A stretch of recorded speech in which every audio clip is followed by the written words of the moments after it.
Welcome back to The Explainer. I'm absolutely thrilled you're here with us because today we are tackling one of the most profound existential themes humanity has ever wrestled with. We are looking at exactly what God's intent is for mankind. We're going to decode some fascinating ancient texts, but don't worry, we're keeping the energy high and the insights crystal clear. Let's dive in. It's a massive question, isn't it? Like, what actually is God's intent for all mankind? Well, to get to the bottom of this, we're going to do something really interesting today. We're going to bypass all those later layers of religious dogma and modern interpretation, and instead, we're going to look directly at the original Hebrew text of the Bible.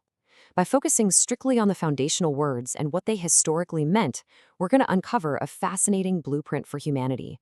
And honestly, it's a blueprint that might just change how you view your own purpose. Okay, let's take a quick look at today's roadmap. We've got 5 main stops. First, the image of God. Second, redefining human dominion. Third, Torah is universal instruction. Fourth, righteousness and justice. And finally, fulfilling the divine purpose. All right, starting us off with section 1, the image of God, the philosophical foundation. To truly grasp the intent for mankind, we first have to understand the foundational design laid out by the Creator, known in the original Hebrew as Elohim. Listen to this quote right from Genesis 1:26. "Let us do work to produce humankind in our image, like our character likeness." Now, what's incredibly fascinating about the original Hebrew text here is that it intentionally uses both masculine and feminine words. The word for image, which is tselem, is masculine, while the word for character likeness, demuth, is feminine. The source material highlights that this design fundamentally encompasses all of humanity, both male and female, as a collective representation of the Creator. It is just a beautifully inclusive starting point for human existence. And this sets up a massive contrast that the ancient texts were making to the world around them. On one side, you had the ancient, lifeless idols of other nations, right? Literally statues with eyes that couldn't see and ears that couldn't hear. But on the other side, you have humanity, uniquely given the divine neshama, or the breath of life. Being made in the image of Elohim meant possessing living intelligence, wisdom, and the ability to communicate. Humanity wasn't designed to be a static statue. We were living, breathing representatives of the Creator. This means human beings were never meant to be passive observers in creation. We were designed with a profound, active agency. We are meant to be the living embodiment of that divine character in the physical world.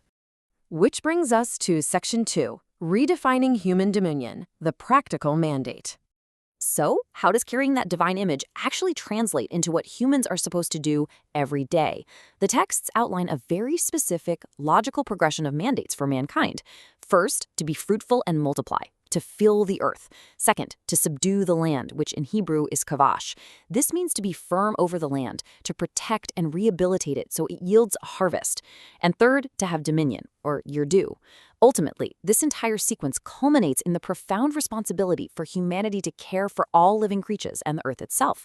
It's essentially a step-by-step guide to human and global flourishing. Now, the crucial point here is understanding that third step, your due. Often this gets translated into English simply as subjugate or dominate. And let's be real, that carries some pretty heavy negative baggage today. We tend to think of domination as crushing something under our heel. But the Hebrew etymology completely reframes our modern understanding. Yurdu actually means to rule by walking amongst the subjects. It's an active mandate to empathize with, protect, and preserve the welfare of the world, not to destroy it. You cannot effectively rule something from a distance. You literally have to be down in the dirt, understanding the needs of what you're managing. Just think about the stark contrast between these two ideas. When we think of modern domination, we often picture forcing obedience or the reckless exploitation of resources for quick gain. It's a highly extractive mindset. But the original Hebrew concept of biblical stewardship is entirely different. The sources compare it to managing a vineyard. You don't command the vines by shouting at them, right? You water them, you protect them from pests, you coax the maximum yield out of them while preserving their long-term health. That is what true intended dominion looks like. It's a relationship of mutual benefit, absolutely not destruction. Let's move on to section 3, Torah as universal instruction, the vehicle of the mandate. Okay, so how on earth was early humanity supposed to know how to actually execute this beautiful, empathetic stewardship? This is where the concept of Torah comes in. Now, when a lot of us hear the word Torah, our brains immediately jump to a rigid set of religious laws. But according to the original Hebrew, that's actually a mistranslation of the concept. Torah literally translates to instruction. Picture a guiding finger gently pointing you toward the right direction, showing you the absolute best way to live and manage your responsibilities. It is way less about a strict penal code and much more about an ancient instruction manual for human thriving. And the sources emphasize a truly crucial point here.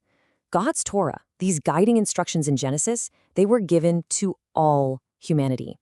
These instructions were laid out in the narrative long before the nation of Israel or any formal religion ever even existed.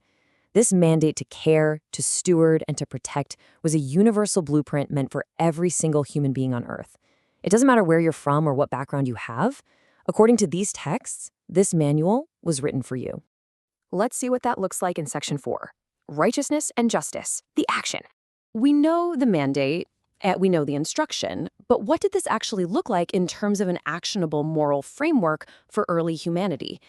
The texts outline what are often referred to as the Noahic values, foundational principles given to Noah and his descendants. Let's walk through them really quickly. Humanity is to live in peace and mutual respect. Human life is considered supremely sacred, meaning violence against humans and animals must be avoided. Furthermore, humans are tasked with establishing justice through human courts to ensure strict accountability for wrongdoing. When you stop and think about it, these concepts were incredibly revolutionary for the ancient world, which, let's face it, was often ruled by chaos and brute force. Yet right here, we see the absolute bedrock of a just and harmonious society laid out for all mankind. The sources also note that the famous historical figure, Abraham, was called to model this exact behavior for humanity. What's fascinating is that he was doing this long before formal religious rituals like Sabbath keeping or specific dietary restrictions were ever introduced to the world. His mandate was built purely on these universal moral laws. He was meant to be a living, breathing example of what it looks like when a human being fully embraces that original instruction manual. As Genesis 18:19 states about Abraham, keep the way of the Lord, to do righteousness and justice. Doing righteousness, which essentially means acting rightly and not harming others, and executing justice are the very essence of living correctly according to these texts. It is the practical, everyday application of the divine image. It's not just about believing the right things in your head. It's about rolling up your sleeves and actively doing the right things for others in your community. That is the true mark of keeping the way. And that brings us to our final stop, Section 5, fulfilling the divine purpose, the ultimate goal. Now it's time to tie all these ancient foundational concepts directly into our modern reality and see what we can learn. When we look at source titles like 15 Questions Christians Are Afraid to Ask, we realize that examining these texts critically is actually a deeply positive thing. The sources argue that truth isn't afraid of questions. Asking the uncomfortable questions and bypassing tradition to look at the root texts helps us confront our own modern shortcomings, totally without fear. It strips away the noise and gives us absolute clarity on what our actual responsibilities are today. And the sources make a very clear, impartial assessment of where we are today based on these ancient texts. They assert that modern environmental destruction, pollution, and ongoing human violence are direct failures to follow this universal Torah. Now, this isn't about taking a political stance. It is simply taking that original blueprint and putting it side by side with our current reality. By harming the earth and each other, humanity's current trajectory is actively violating that foundational mandate of empathetic stewardship and sacred respect for life. We are essentially ignoring the instruction manual we were originally given. Which leaves us with a final, pretty heavy question to chew on. According to the texts, humanity was endowed with the unique intelligence, wisdom, and neshama to manage the earth. So ask yourself, as a collective, are we succeeding or are we failing to act as those intended representatives today? It's a provocative thought, and one that forces us to look really closely at our own role in this ancient universal mandate. Thank you so much for exploring this with me today on The Explainer. Keep asking those big questions, keep looking at the sources, and I will see you next time.